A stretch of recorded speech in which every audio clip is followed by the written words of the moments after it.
as we segue to a bonus topic, because, you know, Scott and I have been working together for over a year now, and it takes time for co captains to really form a bond regarding what one is thinking.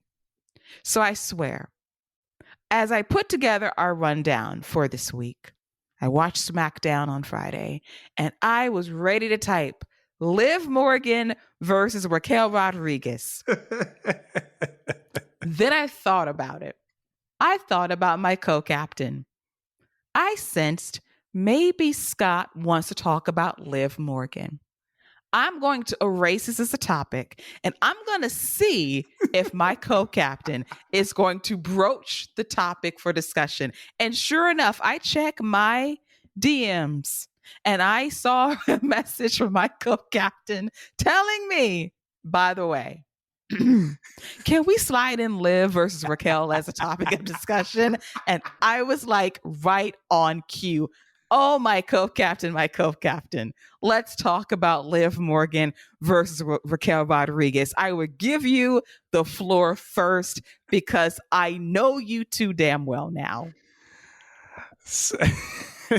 First of all, shout out to you because you read me like a book. All right, you read me like a book, so you got me there. Secondly, I think I'm going to shock some people with what I'm about to say here about Liv Morgan. I actually really enjoyed this segment. Her slapping Raquel and Raquel being like, yo, I am sick and tired of everyone around here just acting like I'm just this happy-go-lucky person who smiles all the time and runs lines on my back. Oh, that is who I am. But I did like that she was like, acknowledged that and was like, I'm not taking this no more. I'm about to show you who I am. Now, it had me thinking, Charlotte Flair is a champion. And, and Liv Morgan's been talking about, I'm going to start at number one. And, I want the hardest path. And they're like, oh, you're an idiot. Why would you want the hardest path? You should just want to win the match. And, you're an idiot. And I get it. But it really got me thinking, like, this whole thing with Liv Morgan, this whole thing started with Charlotte Flair. The whole thing. She went away and was like, when I come back, I'm going to be better than ever. And, she came back, went after Becky Lynch, that, and she cashed in. We got all that. She beats Ronda a couple times. But this whole thing started with Charlotte Flair. Now Charlotte's the champion. Liv Morgan coming in at number one, shocking the world to win the Royal Rumble and challenging Charlotte Flair at WrestleMania. Man, I think I'm completely on board with that story. And I know it sounds crazy. Rhea can get she can get to WrestleMania any way she wants to, and people will believe it.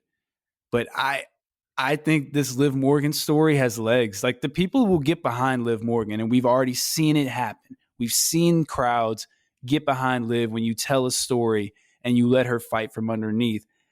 And she took the loss like she should have. She got beat decisively. That's fine. Because I think Raquel would be a great first challenger after WrestleMania for Liv Morgan. So, again, this is all about the follow-up, and if this is the game plan, if Liv Morgan wins the Royal Rumble, challenges Charlotte Flair, beats Charlotte Flair at WrestleMania, not only do you have, that's a legit star there. Liv Morgan is made if she beats Charlotte at WrestleMania, because ask Asuka, ask Rhea Ripley, you don't do that. You don't get to beat Charlotte at WrestleMania. And then Raquel could be there celebrating with her, and then she could pull a Kevin Owens and slam her right against the steel and just destroy her and become that badass heel that she should, because Liv doesn't need to keep the title long.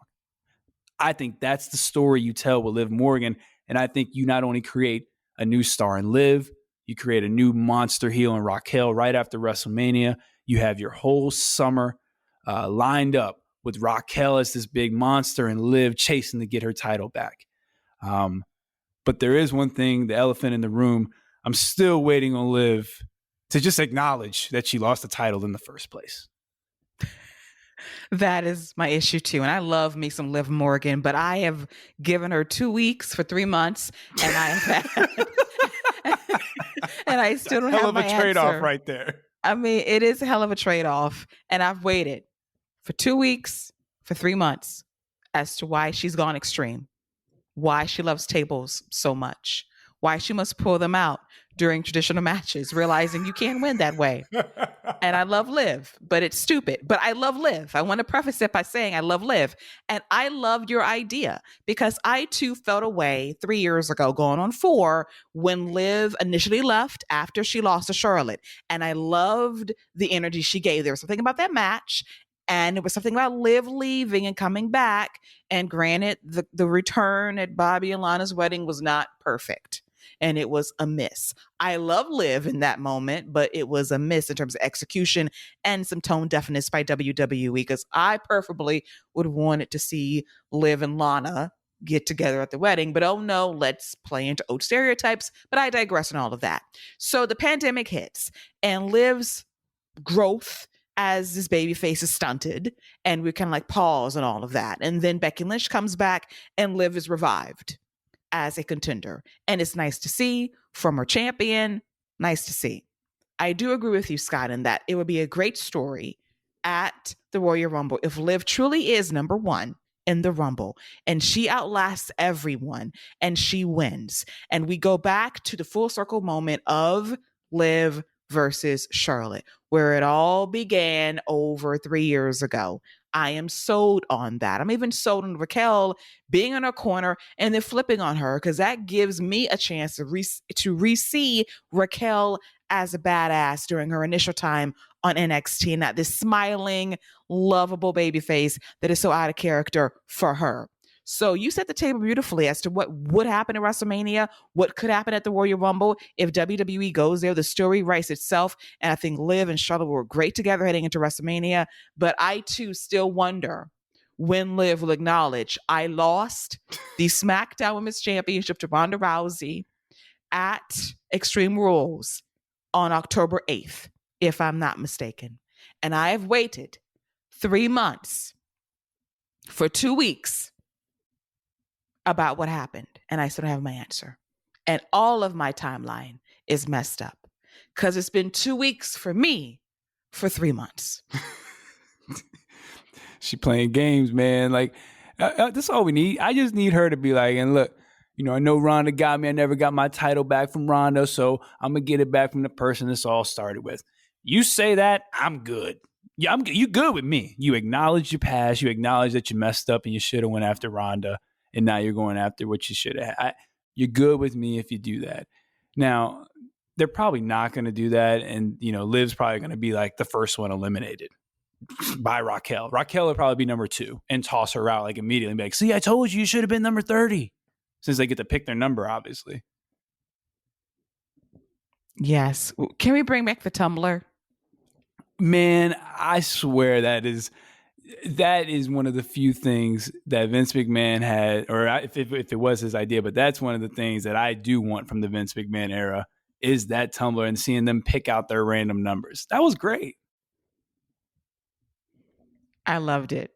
Just the reactions of, fuck, I got number 5. Yes.